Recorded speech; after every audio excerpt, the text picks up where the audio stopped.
नमस्कार दोस्तों, आपने देखना प्रारंभ कर दिया है TV30India.com का विशेष कार्यक्रम हक की बात और मैं हूं आपके साथ राजदीप तोमर। जैसा कि आपको मालूम है, हम अपने इस कार्यक्रम में नागरिकों के अधिकारों की बात करते हैं और अपने दर्शकों के पूछे गए सवालों के जवाब एक्सपर्टों द्वारा सीधे आप तक पहुंचाते हैं।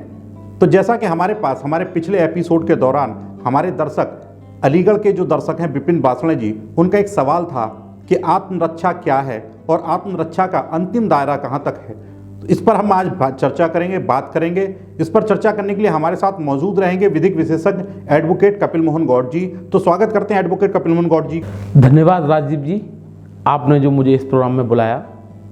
आज आपके दर्शक ने जो आत्मरक्षा के बारे में प्रश्न पूछा है, तो मैं बताना चाहता हूँ कि आत्मरक्षा, जिसे हम सेल्फ डिफेंस कहते हैं, इसके बारे में भारतीय दंड संहिता में सेक्शन 96 से लेकर 106 तक प्रावधान दिए हुए हैं।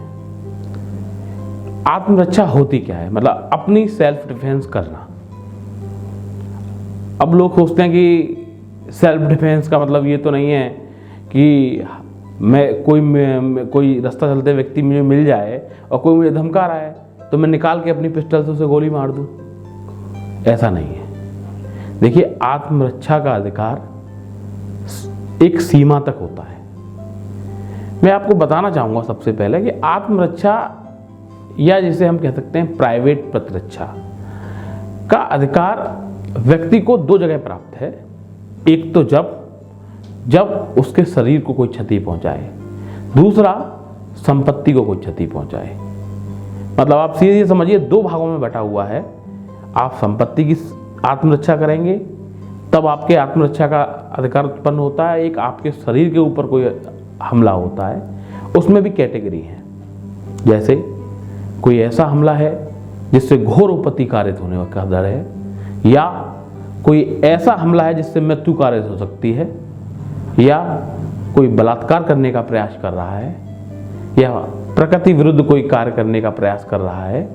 ऐसे मामलों में व्यक्ति को अपनी आत्मरक्षा करने का अधिकार प्राप्त है। दूसरी तरफ संपत्ति के संबंध में आत्मरक्षा का अधिकार, कोई व्यक्ति किसी के मकान में लूट करने के उद्देश्य से, रिश्ती आगजनी करने के उद्देश्य से ऐसा कार्य कारित कर रहा है जिससे कि उस संपत्ति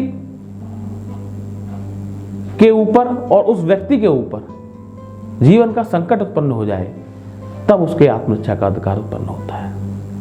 माननीय उच्च न्यायालय ने कई निर्णयों में यह बताया है, स्पष्ट किया है कि आत्मरक्षा के अधिकार का मतलब ये नहीं है कि आप आत्मरक्षा के अधिकार को लेकर बदला लें किसी से। आत्मरक्षा का अधिकार बदला लेने के लिए अधिकार नहीं है। और एक बात स्पष्ट की है, जो व्यक्ति मुझ पे हमला कर रहा है, जो व्यक्ति, आप एग्जाम्पल समझिए, ए और बी दो व्यक्ति हैं और बी ए पर अटैक करता है, तो आत्मरक्षा का अधिकार बी को प्राप्त नहीं होगा। मतलब आक्रमणकारी को आत्मरक्षा का अधिकार प्राप्त नहीं होगा। दूसरी बात, इस आत्मरक्षा के अधिकार में एक विशेष प्रावधान सेक्शन 98 में दिया हुआ है आईपीसी में कि आत्मरक्षा का अधिकार पागल, उन्मत्त व ऐसे व्यक्तियों के विरुद्ध भी प्राप्त है जिनको कि लॉ में इम्यूनिटी मिली हुई है। अगर वो व्यक्ति आपके जीवन को संकट उत्पन्न कर रहे हैं और ऐसी कंडीशन बन जाती है, तो आपको आत्मरक्षा का अधिकार उत्पन्न होता है। बहुत से मामले होते हैं कि पुलिस लोक सेवकों को आत्मरक्षा का अधिकार कितना है। लोक सेवक द्वारा सद्भावनापूर्ण कार्य, अपने कार्य में की गई कोई भी कार्रवाई उसको आत्मरक्षा का अधिकार देती है। जैसे एग्जाम्पल आप समझ सकते हैं, पुलिस किसी अपराधी के पीछे घुसी किसी गांव में और गांव वालों ने उनको लुटेरा समझ लिया रात के अंधेरे में और पुलिस वालों पर ही हमलावर हो गए। तो ऐसी परिस्थिति में अगर पुलिस अपनी जान बचाने के लिए गोली चला देती है और जिससे किसी की हानि होती है, कोई मारा जाता है, तो उस परिस्थिति में आत्मरक्षा का अधिकार उन पुलिस वालों को प्राप्त है। ये लोक सेवकों के लिए ये अधिकार विशेष रूप से दिया हुआ है, पर इसकी भी एक सीमा है।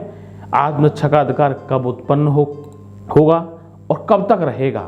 देखिए, मैं आपको एक बहुत एग्जाम्पल, हम लोग हिंदी फिल्मों के बड़े शौकीन हैं आपने देखा होगा हिंदी फिल्मों में, मैं एक साधारण भाषा में आपको समझाने का प्रयास कर रहा हूँ, क्योंकि मेरा उद्देश्य ये है कि सेक्शन इन सब बातों में न फंसाकर लोग सीधे सीधे कानून के बारे में जानकारी करें।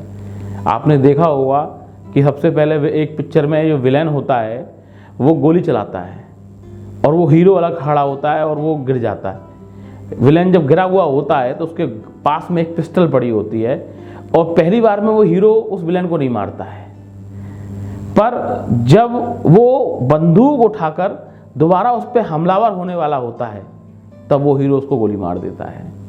तो आप इस बात को समझिए कि आत्मरक्षा का अधिकार उसका जब उत्पन्न होता है जब सामने वाला भी इतना ही एग्रेसिव हो जिससे आपकी मृत्यु कारित हो सकती है।